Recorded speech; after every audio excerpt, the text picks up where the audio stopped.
ഭജഗോവിന്ദത്തിലെ 3 മുതൽ 6 വരെയുള്ള ശ്ലോകങ്ങളും അവയുടെ അർത്ഥവും.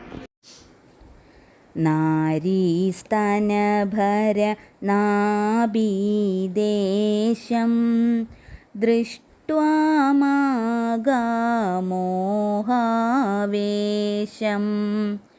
ഏതന്മാംസവസാദിവികാരം മനസി വിചിന്തയ വാരം വാരം. അർത്ഥം: സ്ത്രീകളുടെ സുന്ദരമായ ശരീരഭംഗി കണ്ട് അതിൽ അമിതമായ മോഹമോ ആവേശമോ സൂക്ഷിക്കാതിരിക്കുക. എന്തെന്നാൽ അവയെല്ലാം മാംസത്താൽ നിർമ്മിച്ചിരിക്കുന്നവ മാത്രമാണ്. എല്ലാ സമയവും ഇതിനെക്കുറിച്ചോർത്ത് സമയം കളയാതെ ഉള്ള സമയത്ത് മോക്ഷത്തിനായി ഈശ്വരനെ ഭജിക്കുക. നളിനീദളഗദജലമതിതരളം തദ്വജ്ജീവിതമതിശയചപലം വിദ്ധിവ്യാധ്യ അഭിമാനഗ്രസ്തം ലോകം ശോകഹദം ച സമസ്തം. അർത്ഥം: താമരയിൽ വീഴുന്ന ജലം പോലെ അസ്ഥിരവും വിറയാർന്നതും ഏതു നേരവും താഴേക്കു പതിക്കാവുന്നതുമാണ് മനുഷ്യജീവിതം. മനുഷ്യ ശരീരത്തിൽ ഏതു നേരവും രോഗം ബാധിക്കാം. നിന്റെ ശരീരം ഏതു സമയവും രോഗം ഗ്രസിക്കാൻ പാകത്തിലുള്ളതാണ്. ജീവിതം എന്നും ശോകവും ദുഃഖവും മാത്രം തരുന്ന ഒന്നാണെന്നിരിക്കെ ഉള്ള സമയത്ത് ഈശ്വരനെ ഭജിച്ച് മോക്ഷം നേടുക.